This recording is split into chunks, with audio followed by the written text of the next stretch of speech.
Hi, this is Anthony Salcido, and I am doing the topic of social media for my World Problems class.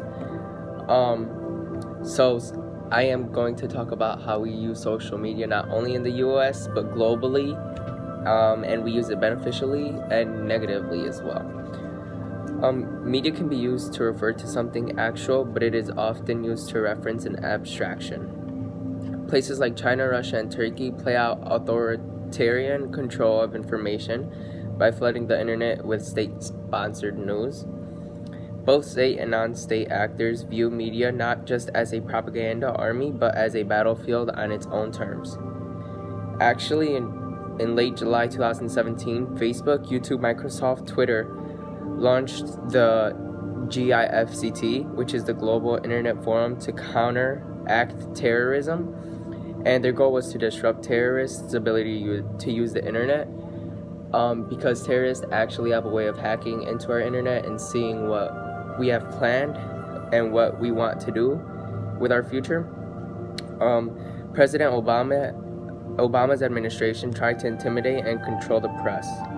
It used intrusive measures against reporters, spying on journalists by monitoring their phone records and issuing subpoenas to reporters to try to get them to reveal their sources. On February 15, 2013, at 9:31 p.m., Donald Trump tweeted, "If the freedom of speech is taken away, then dumb and silent we may be led, like sheep to the slaughter." And that was a quote by George Washington. President Trump's tweeting has altered the way media monitors the executive branch. Mr. Trump has discovered the benefits of making the opposition scream, and he says things to get opposing teams rattled and start tweeting things back at him, and I think he kind of likes it, in my opinion. He gets more attention that way. Trump gets social media attacks back on him because of his tweets. He tweets against intuitions to get people fired up. He will then feel satisfied afterward. It's politics, he claims. It's a win-win for him. When 9/11 occurred, Al-Qaeda masterminded the attack so that the whole world would be watching when the second plane hit the World Trade Center. In a way, I think we could have done something about it by not posting on social media right away what was happening. It was very important, but by us putting it on social media, we only did them a favor because everyone was watching when the second plane hit. But honestly, I don't know what I would have done if I was in charge of that, because it's a win-win for them. Now we use AI, artificial intelligence, on the frontier of war to enable cyber attacks and to defend against them. On August 8, 2017, Trump said if North Korea made any threats, we were going to war. September 2017, terrorist attack in London occurred, and Trump quoted, "Another attack in London by a loser terrorist." I think he was more angry and felt scared because of the amount of terrorist attacks that were going on in the world.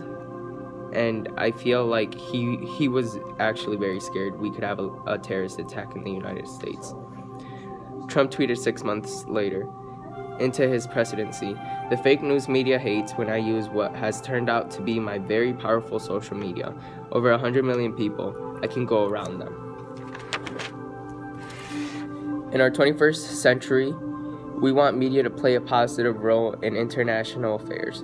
And I think that that's everyone's, as a president's, goal, to use social media in a more positive way instead of negative. Now, everything we do make has positives and negatives, but if we focus more on how to use it more efficiently and to help us, it'll only benefit us. My opinion on the topic is that the United States uses social media a lot, and we say things on social media without thinking of the repercussions our words can have.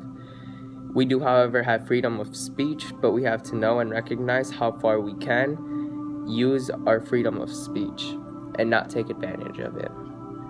Thank you.